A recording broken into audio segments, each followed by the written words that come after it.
Hi guys, it's Claire. Welcome back. So after 2 long years of dodging the coronavirus, I have finally at long last been struck down. All in all, very grateful for vaccines, not feeling too terrible, even though I feel like I don't sound great right now. But because I am now going to be chilling at home for the foreseeable, I thought I would do a little quarantine reading vlog, throwing it back to 2020 vibes. I know how much we all want to revisit that. The silver linings are that it is a pretty dreary, rainy week this week, so I feel like not a bad week to be stuck inside. And also, you know, God/the secular void did have a plan for me, because the same day I tested positive, which was yesterday, is also the day that the new Emily Henry book came out, and my pre-order arrived not a moment too soon. This is her latest book after People We Meet on Vacation last year. I think she's at the point where she's like a 1 book a year kind of romance author, women's fiction author. So I started the first 50 pages or so of this last night, and it feels like it's playing with a lot of the tropes in novels and also romance novels specifically. And it seems to be playing with the city person, small town romance dynamic specifically. I am mostly kind of laying low and taking off most of this week from work to just rest and recover. So I am going to take my coffee and go to my little reading nook and get under some blankets and read some of this morning.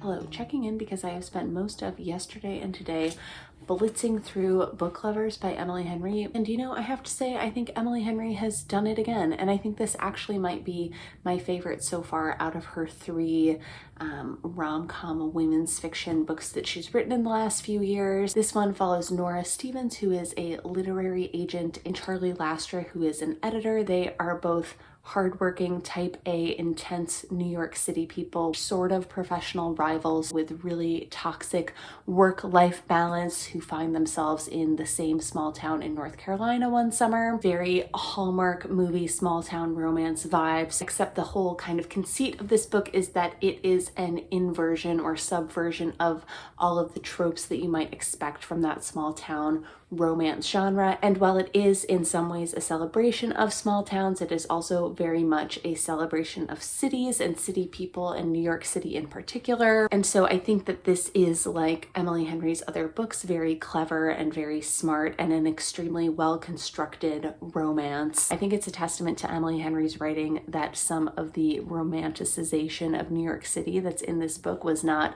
as grating as it could have been. I live in New York City, but I am by no means an evangelist for it, and I feel like there were things that Nora was describing that she loved about New York that made me think, get out of there, girl. I really enjoyed Nora and Charlie as characters. I especially think that Charlie Lastra is maybe Emily Henry's best hero so far. I just feel like he's got a bit about him, and he has definitely got the banter down pat. I don't know, there's something about him that I think is incredibly appealing. And similarly, I like that Nora is not your typical kind of cutesy romance heroine, which I think I like sometimes, but I appreciate that Nora is quite intense, all kind of sharp edges. She's also tall. She's 5'11", which, you know, being a tall woman is not the biggest problem in this world, but I did appreciate that she and Charlie were basically the same height and that he wasn't some 6'5" romance hero. I just enjoyed how similar Nora and Charlie were, and that they weren't kind of actively trying to change each other, that they just complemented and understood each other really well. I will say this book has big Bridgerton season 2 vibes in that sense, and also in the sense that there is big oldest sibling energy in this book. You know, there were several instances in this book reading about Nora where I was like, Anthony Bridgerton, is that you? Otherwise, I would say the banter, especially in this book, was top notch. Definitely has a bit more steam than People We Meet on Vacation, which was a little bit more of a slow burn. One thing that I think is fun is that Emily Henry is at the point now where she is so popular that I feel like a new Emily Henry book is a bit of an event amongst me and some of my friends. So I was texting a handful of friends over the last couple of days who have also pre-ordered the book and already started reading it, and it's just kind of a fun thing to all be sort of blowing through the same book in a couple of days and being able to talk about it. I had a friend this morning text me at like 10:30 a.m. saying, oh, I woke up at 6 and read Book Lovers. And I was like, in 2.5 hours. It took me a couple of days. Highly recommend. Great quarantine read.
Hello, I have hit the point of my quarantine where I am allowed to go outside with a mask on. So I have gone on a couple of socially distanced walks to get a little bit of vitamin D and also read outside. The weather has also gotten a little bit better, so that's been nice. Still not feeling 100%, so have definitely still been leaning into the comfort reads. So the next book I've read is Here's Looking at You by Mhairi McFarlane. I feel like I've been talking about Mhairi McFarlane all year. She is a new favorite author of mine, and I, over the past few months, have just ripped through all of her published work. So this was the last book of hers that I had to read. She is an English author who writes women's fiction that always has some thread of romance throughout it. This is one of her earlier books. It's either her first or second, and I just need to take a moment to truly appreciate this US Avon edition. I ordered this on Aid Books because I was having trouble finding another copy, and it's actually like an ARC from 2014, which is kind of hilarious. But yeah, this is just absolutely horrific. I also wanted to take a moment to call out another Avon cover of a Mhairi McFarlane book. The clip art vibes are strong, but this was truly a case of don't judge a book by its cover, because I was expecting to not like this book as much as some of her other ones, just because it is one of her earlier ones, and I have found that her earlier books are a little bit rougher around the edges, and this is also a book that is a bully romance, which I was not aware was a sub-genre of the romance genre. It follows Anna and James. James bullied Anna when they were in high school, and she has since kind of had an ugly duckling transformation, and the book picks up with them in their 30s. They haven't seen each other in 16 years. When they run into each other, James does not recognize Anna, and so for part of the book, she knows who he is, but he doesn't know who she is. It's a dual POV book, and I feel like dual POV has all but become extinct in contemporary romance, so I really enjoyed that about the book. And there is some stuff in this book that is a little bit borderline, like, I don't know about that, namely that Anna is Italian, and she's very much written in a kind of POC coded type of way, which, like, I know that Britain is very white, and I don't know if this is how like people who are continental are treated, but it just felt like a little bit much for someone who is still like white and European. And then part of Anna's transformation has also involved her losing a significant amount of weight, which is something I don't like reading about, and I don't like this like now she's beautiful and lovable vibe. So I was really expecting not to like the book in large part because of that. But I think, you know, I can understand if it's just something you would want to opt out of, but I think if you give it a chance, I think Mhairi McFarlane writes in a pretty compelling human way about the experience of going from being like invisible or only visible in a bad way to being very visible and treated better by the world because you are now beautiful, and just the weird cognitive dissonance of that and how it has affected Anna's relationships, and also just her complicated kind of relationship with attraction and beauty and being viewed as attractive at all, and kind of the importance that people put on that. So I thought that that was actually really interesting and thoughtfully done. And I also think that the dual POV really helped to redeem James. So yeah, I ended up really liking this a lot. Having read this in such close succession with Book Lovers by Emily Henry, I've also had this really interesting realization that despite Mhairi McFarlane's books not being as formally perfect, there's something about them that makes them linger with me much longer than Emily Henry's books. Like, I loved Book Lovers. I loved every minute of reading that book, and when I was in the actual pages, I was just loving it. I was texting my friends about the banter. I was having a great time. But then this weird thing happened where, like, the second I closed the book, I just forgot about it, and I just emotionally detached from it and let it go. Whereas with Mhairi McFarlane's books, despite being rougher around the edges, they just leave me with this warm glow that lingers with me a lot longer than Emily Henry's books or some other romance books. And I was trying to figure out what that difference is, and I think what I realized is that Mhairi McFarlane writes characters who feel like real people. At the beginning of the books, you kind of feel like you're being dropped into this character's life at a moment that is about to be significant. And you feel like once you're done reading the book, those characters are going to go on living in whatever Northern English city that particular book took place in. Like, the friend groups feel so lived in that way, and just the way that the characters talk to each other feels like real dialogue and real conversations. Whereas Emily Henry's books are so perfectly constructed, and they're so smart, and they're so aware of rom-com and romance formulas, and they're actively referencing that and in conversation with it in an often meta way, in a way that I really enjoy and think is really smart and satisfying, but it feels very constructed. And her banter and dialogue is so good, but it almost feels like the romance version of like Aaron Sorkin writing, where it is so sharp and so good and so just like on point. But again, it doesn't feel necessarily as real and as kind of organic as something like Mhairi McFarlane. And I think that's why so many people love her books, because they really do feel like the sharpest, best versions of like the Hollywood rom-com that they don't make anymore. The other thing too that I think makes Emily Henry's characters feel like characters rather than people is that they don't really have friends. Like, their worlds are not fleshed out in the same way. Every character who's in the book is there to serve some sort of purpose. Like, especially in Book Lovers, they're talking so much about what they love about New York and how they're city people. And it struck me that friends and that kind of friend community that is so central to a lot of people's lives in New York was like not a part of what Charlie and Nora were always talking about with New York. Whereas in Mhairi McFarlane, friend groups are so central. So yeah, that was just something that was on my mind as I was reading both of these books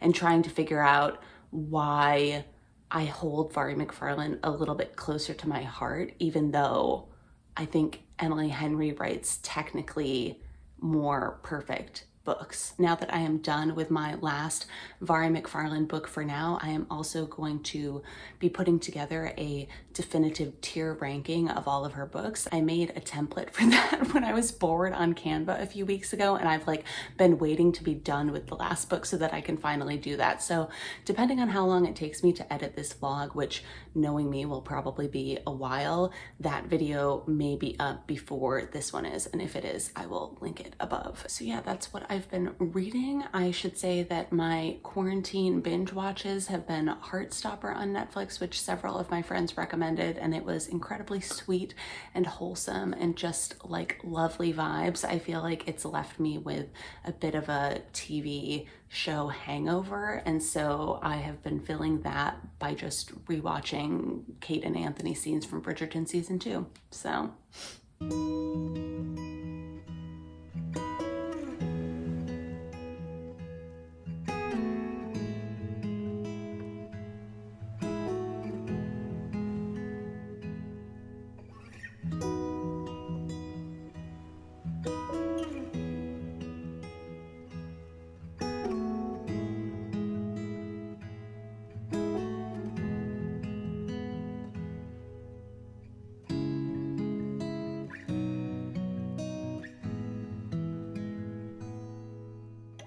Hello, checking in again with a quick reading update because the other book I've been reading in the wake of Emily Henry and all of the McFarlane I've been reading is A Natural History of the Romance novel by Pamela Regis, which I don't necessarily recommend for a general readership or reading audience unless you have a particular interest in the romance genre. The reason that I read this book is because I'm actually working on a longer video about the romance novel, which I know I have mentioned a couple of times on this channel before. It's definitely a video that I have been meaning to make and also thinking about for the last like 3 years, but I have actually been drilling down on it in earnest recently, so I'm hoping that it will actually come to fruition sometime in the coming weeks. But as usual, I feel like I've gotten a bit sidetracked in the research and readings. You know, I have powered up my college alumni JSTOR account and have been downloading a bunch of very interesting articles, and a lot of them actually referenced Pamela Regis, so I just went ahead and impulse bought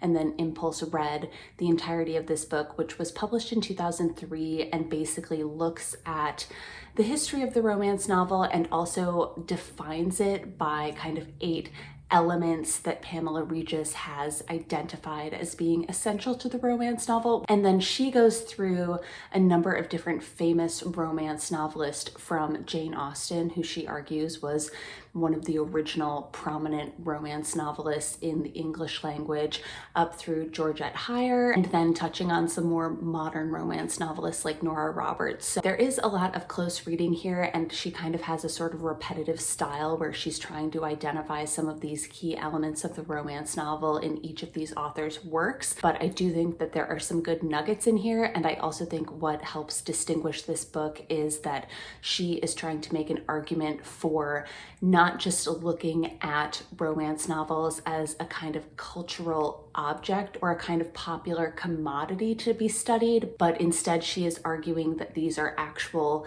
legitimate literary texts that should be read and studied and treated with serious literary criticism in the same way that other books and genres are treated. But like I said, I am working on this video and I do feel like it has been very fun and interesting. And actually, speaking of that romance genre video, in the midst of that JSTOR black hole spiral that I've been in recently looking up stuff about the romance genre, I actually found a really interesting article about fan fiction, which I think is relevant because there are a lot of ties between fan fiction and romance, sometimes in that fan fiction authors literally end up becoming traditionally published romance authors. But this article was looking specifically at how it's upsetting that 50 Shades of Grey has become kind of the emblematic example of fan fiction in the broader culture and the kind of piece of fan fiction that non-fan fiction readers know about or are aware of, because this person is arguing it's not nearly the best of its genre, which actually has a connection to Pamela Regis, because she makes the argument that the reason romances aren't treated more seriously, culturally, and critically is because we use the worst of the genre to kind of make assumptions about the entire genre as a whole. And you know, I think when I'm talking to non-romance readers about romance, I think one of the things that you often hear is, oh, well, it's also repetitive. Like, why would you read it? Isn't that boring?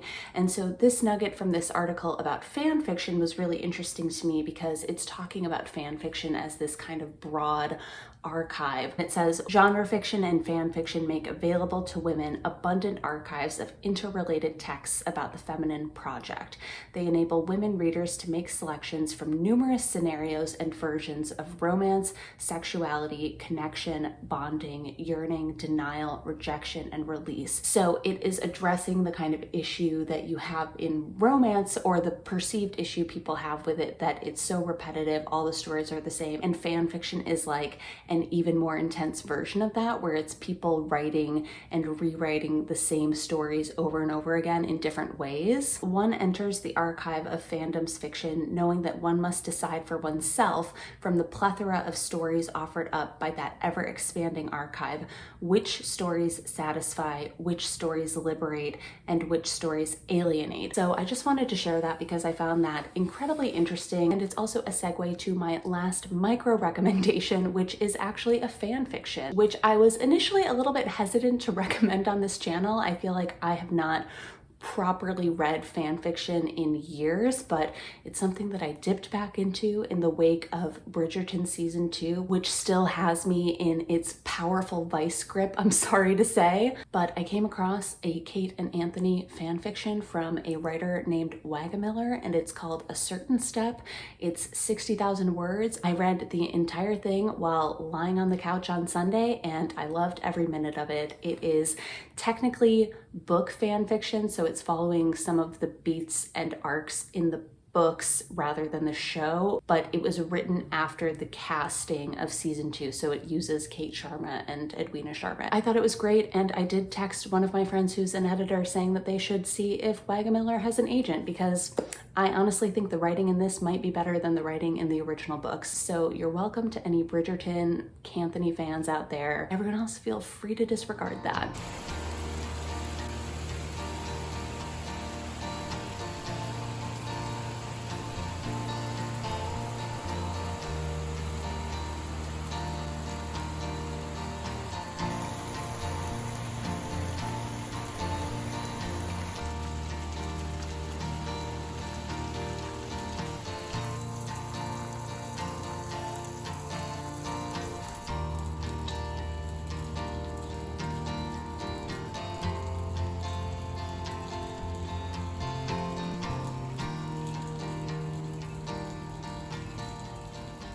I think it's just about time I wrap up this reading vlog. I am officially out of quarantine, feeling much, much better. And the last book that I wanted to mention that I have been reading during my convalescence is Sailing to Sarantium by Guy Gavriel Kay, which is the first book in the 2-book SARANTIUM mosaic. So the second book in the series that I'll be reading after this is Lord of Emperors. As you can see, the covers come together to make a mosaic. This is the third Guy Gavriel Kay book that I have read. It is set in the same kind of alternative, skewed version of Europe that appears in A Brightness Long Ago and The Lions of Alrasan and several of his other books. This is set several hundred years before both A Brightness Long Ago and The Lions of Alrasan, during the Byzantine period in Constantinople, which in this book is the city of Sarantium. And there are also characters in this book that are stand-ins for Emperor Justinian and Empress Theodora. And this book follows a mosaicist named Crispin from Batiara, which in Guy Gavriel Kay's world is Italy. And so he is summoned to Sarantium by the emperor to work on the mosaics for a new dome sanctuary in the city. Because this book is really the first part of a kind of 800-page saga, it is fairly slow paced. And what I'm really loving about this book is the way that it explores not only empires, where it's looking at the fall of basically what is the Roman Empire, which is then succeeded by the Byzantine Empire, and the way that that kind of ripples out and affects politics and cultures across this world. But I also love the way that this book specifically is looking at faith and religion, and not only what is the stand-in for Christianity in this world, but also the influence of pagan beliefs and also the splits and schisms within Christianity. So different kind of belief systems in this book representing Orthodox Christianity and Catholicism and things like that. So it's really a wonderful look at art and faith and empire, and it has kind of everything that you would want in a Guy Gavriel Kay book, including some really wonderful chariot race scenes. I'm excited to see where the series goes. Thank you for coming along with me on this vlog quarantine journey. Get vaccinated, get boosted, and if you do end up getting COVID, which I hope you don't, I hope that you have a chance to rest and recuperate if you are able to, and if your workplace allows you to. I have certainly been grateful to have been able to do that these last few days. As always, thanks so much for watching, and I will see you next time. Bye!